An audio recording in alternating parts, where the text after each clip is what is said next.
बच्चों, कक्षा 11 भौतिक विज्ञान की ऑनलाइन कक्षा में आपका स्वागत है।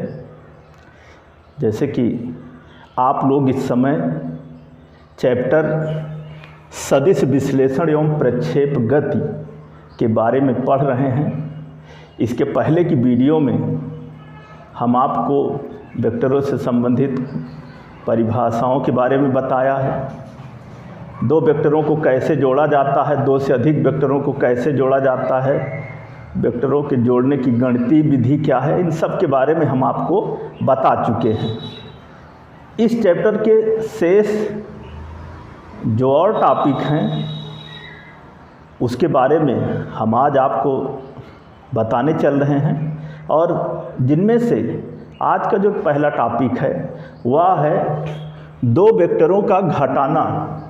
दो वेक्टरों में से किसी एक वेक्टर से दूसरे वेक्टर को हम कैसे घटाते हैं, इनकी घटाने की क्या विधियां हैं, इन सब के बारे में हम आपको बताने चल रहे हैं। तो दो वेक्टरों के घटाने में किसी एक वेक्टर को किसी दूसरे वेक्टर से घटाने के लिए दो विधियां हैं, जिनमें प्रथम विधि है एक और एक है द्वितीय विधि। तो सबसे पहले प्रथम विधि।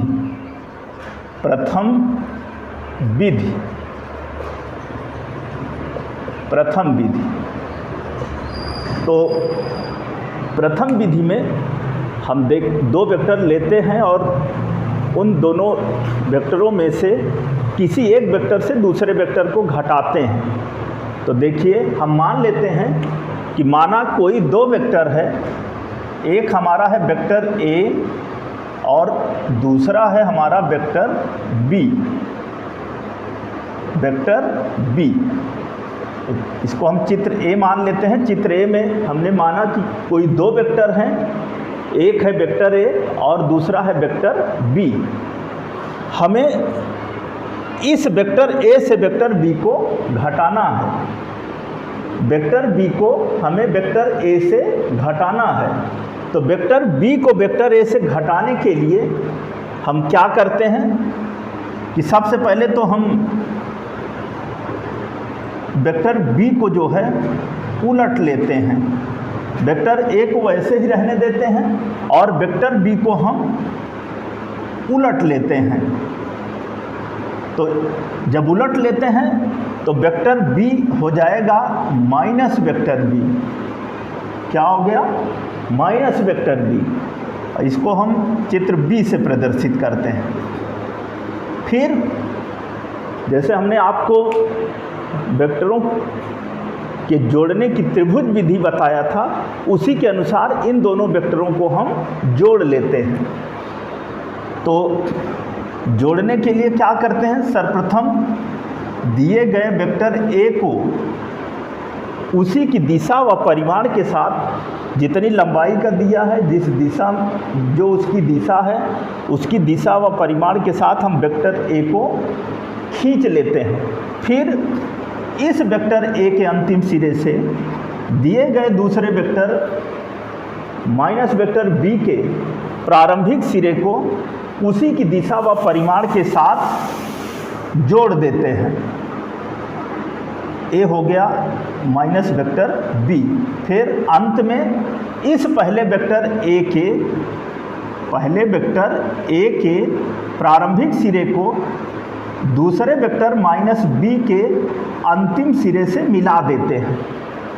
यही हमारा वेक्टर आर है, और यह वेक्टर आर जो है वह बराबर होगा वेक्टर ए धन माइनस वेक्टर बी, अथवा vector R equal to vector A minus vector B.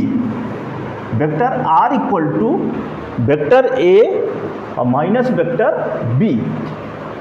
तो इस तरह से वेक्टर ए से वेक्टर बी जो है वो घट गया। हमने आपको बताया कि हम कोई दो वेक्टर मान लेते हैं, वेक्टर ए है, दूसरा वेक्टर बी है। वेक्टर बी को वेक्टर ए में से घटाना है। वेक्टर बी को वेक्टर ए में से घटाने के लिए हम वेक्टर बी को उलट लेते हैं चित्र बी के अनुसार। फिर त्रिभुज विधि नियम से हम इन दोनों वेक्टरों को जोड़ देते हैं, और इसको जोड़ने के लिए हमने कहा कि सर्वप्रथम दिए गए वेक्टर ए को उसी की दिशा व परिमाण के साथ खींचा। फिर इस वेक्टर बी ए के अंतिम सिरे से वेक्टर माइनस बी के प्रारंभिक सिरे को उसी की दिशा व परिमाण के साथ जोड़ा, और इस पहले वेक्टर ए के प्रारंभिक सिरे को इस अंतिम वेक्टर माइनस बी के अंतिम सिरे से मिलाया। यही परिणामी अंतर r है, और यह परिणामी अंतर r बराबर होगा वेक्टर ए धन माइनस वेक्टर बी, अथवा vector r equal to vector A minus vector B. यह तो वेक्टरों के घटाने की प्रथम विधि है। अब इसकी द्वितीय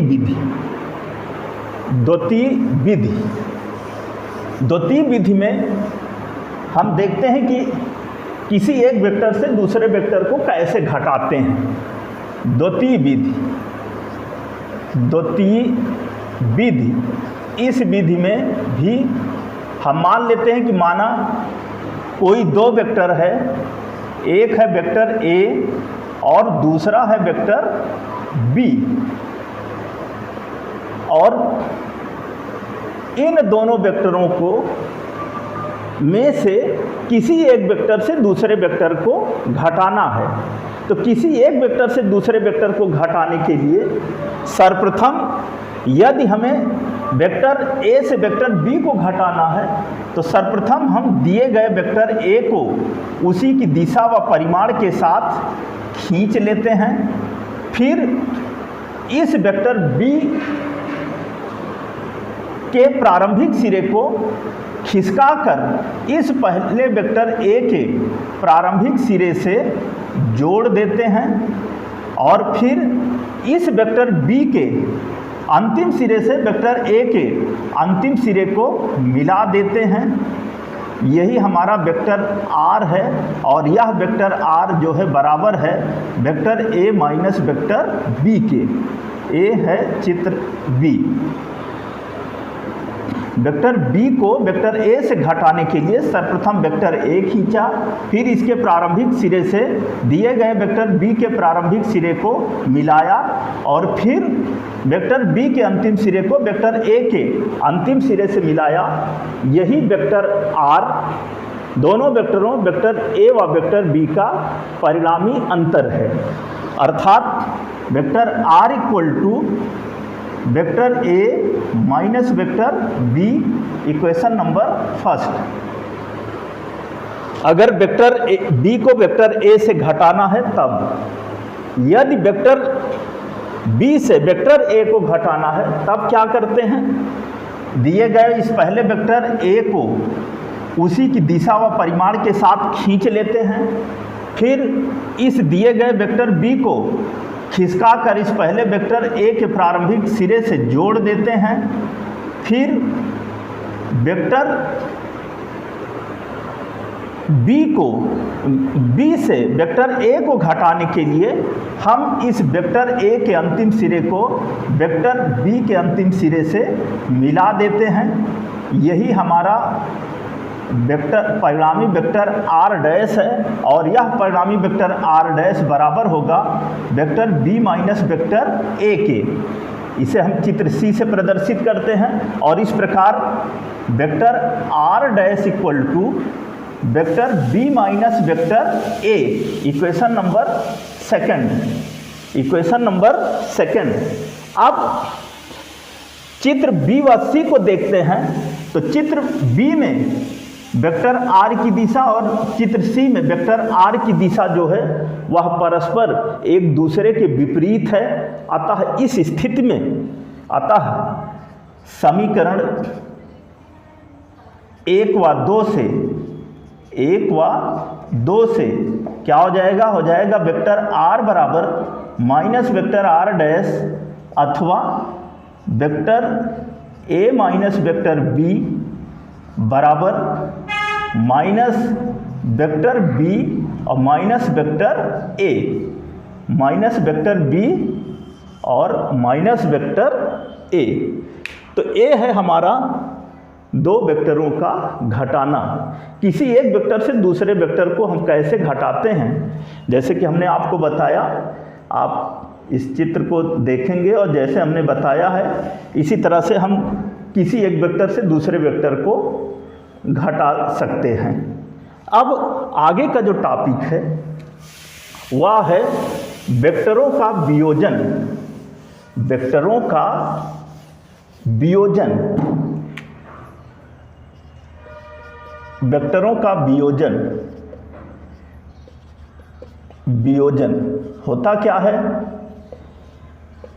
होता क्या है? वेक्टरों के जोड़ने की विपरीत प्रक्रिया को ही वेक्टर का वियोजन कहते हैं। हमने बताया कि वेक्टरों के जोड़ने की विपरीत प्रक्रिया को ही वेक्टरों का वियोजन कहते हैं। हम मान लेते हैं कि माना कोई वेक्टर ए है और इस वेक्टर ए को दो घटकों में वियोजित करना है, दो घटकों में वियोजित करना है। तो इस वेक्टर ए के प्रारंभिक सिरे को हम दोनों अक्षों के मूल बिंदु पर, दोनों अक्षों के, या कह सकते हैं कि वेक्टर ए का जो प्रारंभिक सिरा है वह दोनों अक्षों के मूल बिंदु पर है। इस वेक्टर ए के अंतिम सिरे से x अक्ष पर OP और y अक्ष पर OQ लंब खींच लेते हैं, लंब खींच लेते हैं। जो OP है, OP जो है वह इस वेक्टर A का x अक्ष की दिशा में घटक है, अर्थात वेक्टर A का x अक्ष की दिशा में जो घटक है वह वेक्टर AX है, और जबकि वेक्टर A का y अक्ष की दिशा में जो घटक है वह वेक्टर AY है। और इस तरह से हमने आपको बताया कि अगर किसी वेक्टर का वियोजन करना है तो जैसे कि हमने चित्र के अनुसार हम मान लेते हैं कि माना वेक्टर ए है जिसका दो घटकों में वियोजन करना है, और दो घटकों में वियोजन करने के लिए इसके प्रारंभिक सिरे को x अक्ष और y अक्ष के मूल बिंदु पर मान लेते हैं, और इस वेक्टर ए के अंतिम सिरे यस से x अक्ष पर SP लंब खींचा और y अक्ष पर SQ लंब खींचा। OP जो है वह वेक्टर A का x अक्ष की दिशा में घटक है, जबकि OQ जो है वह वेक्टर A का y अक्ष की दिशा में घटक है। समांतर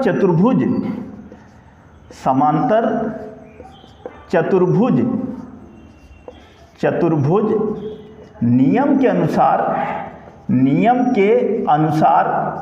क्या हो जाएगा? हो जाएगा vector A equal to vector AX और plus vector AY। Equation number first, यदि x अक्ष की दिशा में एकांक वेक्टर I कैप और y अक्ष की दिशा में एकांक वेक्टर j कैप हो, x अक्ष की दिशा में I कैप और y अक्ष की दिशा में एकांक वेक्टर j कैप हो, तब क्या होगा? हो जाएगा vector AX equal to AX I cap, जबकि वेक्टर AY बराबर AY j कैप। अतः समीकरण एक से क्या हो जाएगा? हो जाएगा vector A equal to AX I cap और प्लस AY j कैप। यह हो गया हमारा equation number second. Equation number second, vector A का परिमाण ज्ञात करने के लिए वेक्टर ए का परिमाण ज्ञात करने के लिए त्रिभुज OPS से क्या हो जाएगा? हो जाएगा cos थीटा बराबर आधार बटे कर्ण, और बराबर आधार क्या है? OP, कर्ण क्या है? OS। तो हो जाएगा बराबर vector AX upon vector A, अथवा cos theta equal to AX upon A, अथवा AX equal to A cos theta. Equation number 3, समीकरण नंबर 3। तथा साइन थीटा बराबर लंब बटे कर्ण बराबर हो जाएगा SP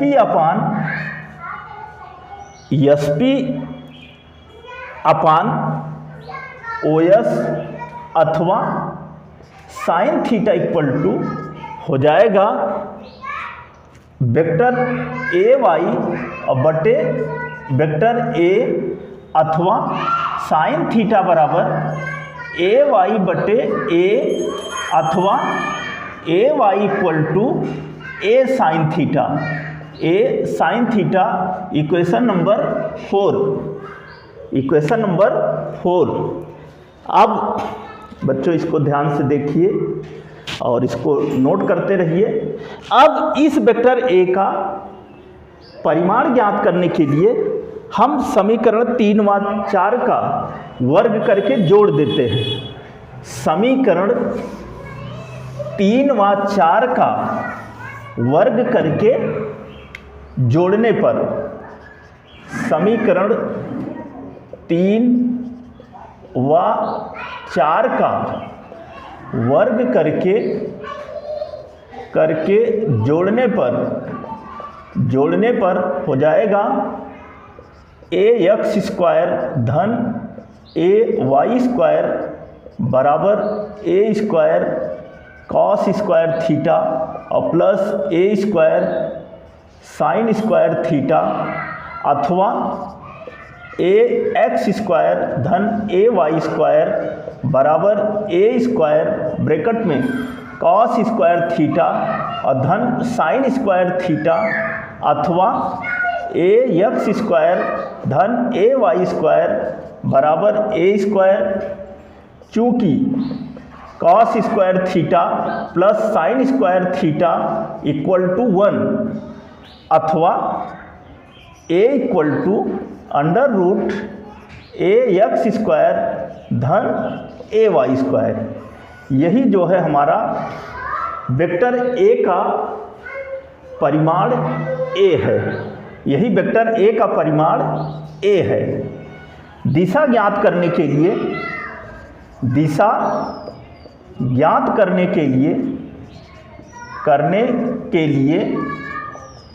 लिए त्रिभुज OPS से हो जाएगा tan थीटा बराबर लंब बटे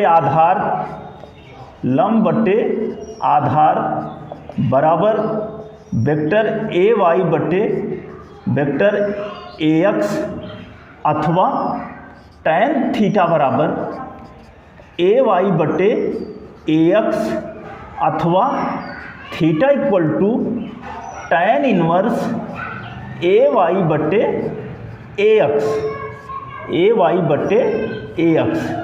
ए है इक्वेशन नंबर 6।